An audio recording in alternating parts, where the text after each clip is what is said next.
Hello everyone, welcome back to another video in the C# for Beginners playlist.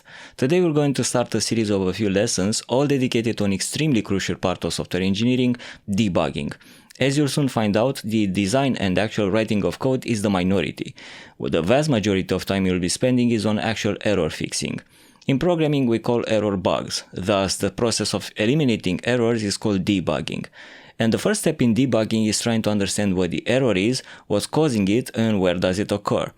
And we'll be dealing with all this in the following lesson step by step. But what I want you to understand from the very beginning is that there is no software engineering without debugging. It is absolutely a skill you have to master. So in order to get there, we first need to understand that everything a program does has to do with memory. We take stuff from memory, we modify it, we put it back into memory, everything revolves around memory. In fact, if there would be a single most important concept that I'd emphasize to a software engineer to focus on, it would probably be memory. So let's talk a bit about it. There are multiple types of memory when it comes to software, but today we're going to address only two of them, the stack and the heap. When you run a program, its instructions need to be loaded into the RAM memory of the computer. Why the RAM memory? Because it would be very inefficient to load data from disk, modify it, put it back on the disk every single time you run an instruction. So we need some sort of a working area, something that is fast, where data can live and be modified instantly without having to constantly save, load, save, load. So the stack and the heap are regions in this working area, in this RAM. There are multiple differences between the two, size being one of them. Stack has a predefined size of a couple of megabytes, so quite small. On the other hand, heap, while also kind of predefined in size, is much larger and can grow and shrink as the execution requires. So where and how are these used? You have to know that I'll simplify a lot here and I'll skip some advanced concepts that you as a beginner don't need, but if and when I'll make an advanced version of this video, you'll find the link in the description below. So if you are curious about it, you may want to subscribe. But for now, just note that variables are of two categories, value types and reference types. In short, value types are defined by their value. That's why they are called value types. And all primitive data types, with the exception of string and object, are value types. So int, bool, char, double, all of them are value types. What does this mean? Let's say we have some variable or some value type like this. What does this mean in terms of memory? Let me draw the two memory regions I mentioned earlier, one of them being the stack, one of them being the heap, and on the stack let's take a memory cell and inside it let's put the value of our variable. Done! This is everything that happens with value types. You take the value of the variable, you put it in some memory cell on the stack, nothing more. That's why they are called value types. There is a nuance here, sometimes they do go on the heap, but that's based on stuff we haven't learned yet, like classes and others. We will address those in the future. For now, just assume that every value type goes on the stack, nothing more. Every memory cell is uniquely identified by some memory address expressed as a hexadecimal value, something like this. So when I talked about variables, I said that a variable is a name associated with a memory location. Well, this is what I was talking about. When we say age, we are actually referring to this unique address of this memory cell. So this is the reason why we are using variables, because for us humans, it would be really hard to manipulate memory cells by their addresses. Okay, value types go on the stack, got it. But what does this mean? How do they behave? What if I have a new int variable and I assign it the value of age? Something like this.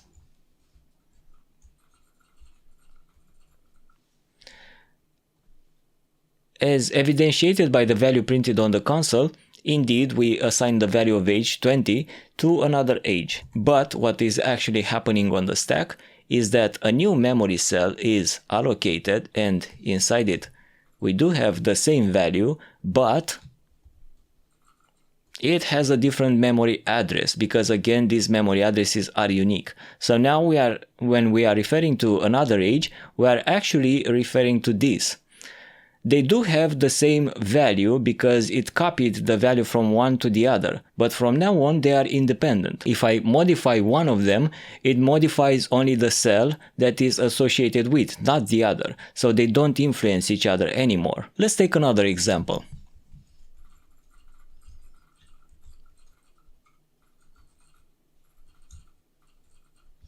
I declared an int and sent it to a method that modifies the value. Then I printed the value of the int again. So, if you expected the value of the int to be changed, you'd be wrong. That's because when we call a method with a value type, we were passing by value, that's the term used, meaning we are not sending the original variable. What is happening when we call the method with our int is that the value of that int is copied in this new int parameter. So a new cell is declared on the stack, and when we modify it, we modify this new value, not the original one. So memorize this semantic of value type and passing by value. It's really important. Let's talk about the other memory type, the heap. It has to do with reference types. Array is a reference type, and we learned about arrays in a past lesson. So let's declare one. And let's see what happens. Just like before, on the stack, we have a memory cell and it has an address. And we say that the totals variable is associated with it. But here, the similarities are done.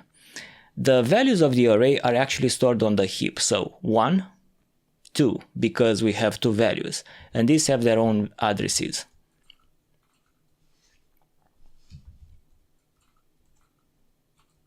And inside the cells we put the values.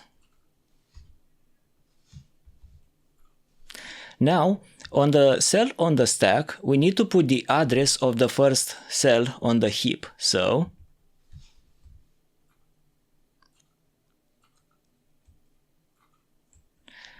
and what we can say now is that the cell on the stack references or points to the cell on the heap, the first cell on the heap. That's why they are called reference types, because the cell on the stack references the first cell on the heap in case of arrays. If it was a single value type other than arrays, it would be a single cell. So why the fuss? Why the indirection? Why not store them on the stack like value types? Wouldn't that be simpler? Yes, it would. But on the other hand, we want sometimes multiple objects to point to the same memory location to avoid duplication. Some other times we want to affect the original object when we modify one of its references. So let's take an example.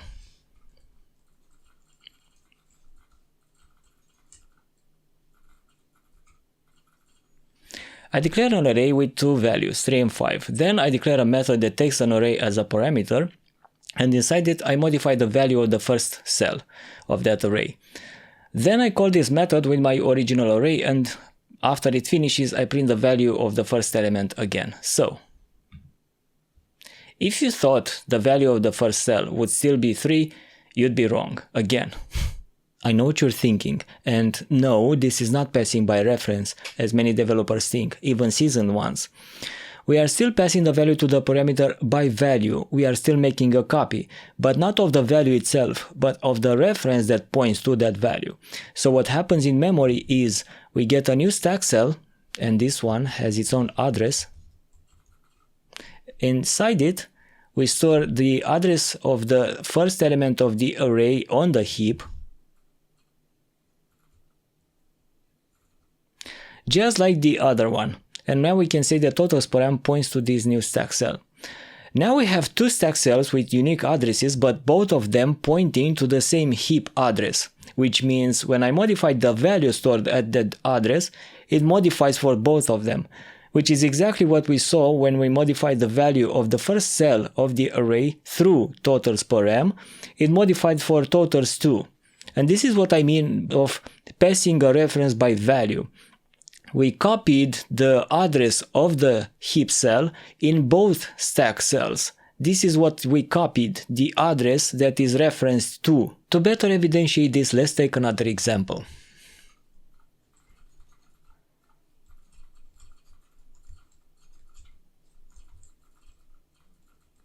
I declared an object variable and assigned it the value 20. Again, objects are reference types, and I mentioned in a previous lesson, object is the parent of all data types in C#, which means I can assign anything to it, including value types like an integer.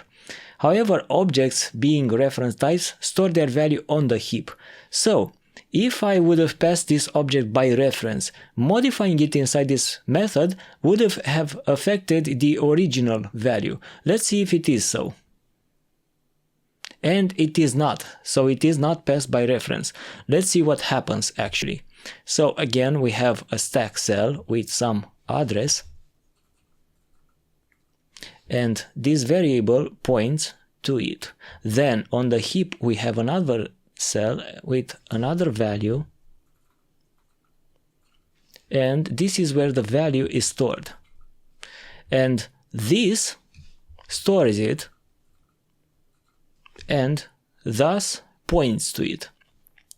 Then when we assign this age to modify age, when we call this method with it, so we assign it to the object age parameter, what is happening is a new stack cell is allocated with a new address, and we can say that age param points to it now. And what is happening is the value on the heap, the address of the cell on the heap is copied in this cell too. And now both of them point to the same heap address. But when we modify age param inside it and assign a new value to it, what is actually happening is we undo the reference and we assign a new heap cell with a new address and the new value, and the stack cell now stores the new address and it's pointing to it. This is what is actually happening. So we are not changing the value that points, we are actually changing what is pointed at. To make a parallel to the array example earlier, we were not assigning a new array, which would have changed the reference pointed at. We were just modifying the cell of the pointed array. So we were not modifying the reference, we were modifying the value that was pointed by that reference. Just as a side note, truly passing by reference something in C# is done with the ref in or out keywords. But those are advanced concepts that I will explain in a much later lesson, so don't worry about it. One odd anomaly to all this is the string, which even though it is a reference type, like I already explained, it's also immutable, meaning it cannot be changed once declared. When we modify a string, what is actually happening is a new cell is allocated on the heap and the stack cell is modified to point to this new heap cell. So anyway, the oddity of strings comes from the fact that even though they are references, they also have value type semantics. They do behave like value types. And now that you know the memory layout differences between the two, we can also understand an intrinsic property of theirs: default values. For value types it's easy. Even though we don't initialize them with some value, they must place some value in the stack cell. That's their property. So that's why value types have default values, which is 0 for numeric types, false for booleans and all that. For reference types, on the other hand, it's even simpler. We do have the stack cell, but it points to nothing. There is nothing yet stored, initialized on the heap. So if we do have the stack cell, but it's empty, we call this empty null, which means it's pointing to nothing. That's what null means. It references nothing. For now, an easy association that you can always remember is this: value types is like being directly in London. For reference types is like holding a GPS in your palm that points to London. You don't hold London itself in your palm, you hold a device that points to it. Anyway, remember these differences and the consequences of using the value itself versus using indirect values of references. This concept is often misunderstood and difficult to grasp by beginners. If I did a great job explaining it to you, thank me by liking this video, it will be appreciated. Also, you may want to subscribe if you want to see more complicated topics explained in a beginner-friendly manner. For now, thanks for watching and I'll see you in the next tech frame.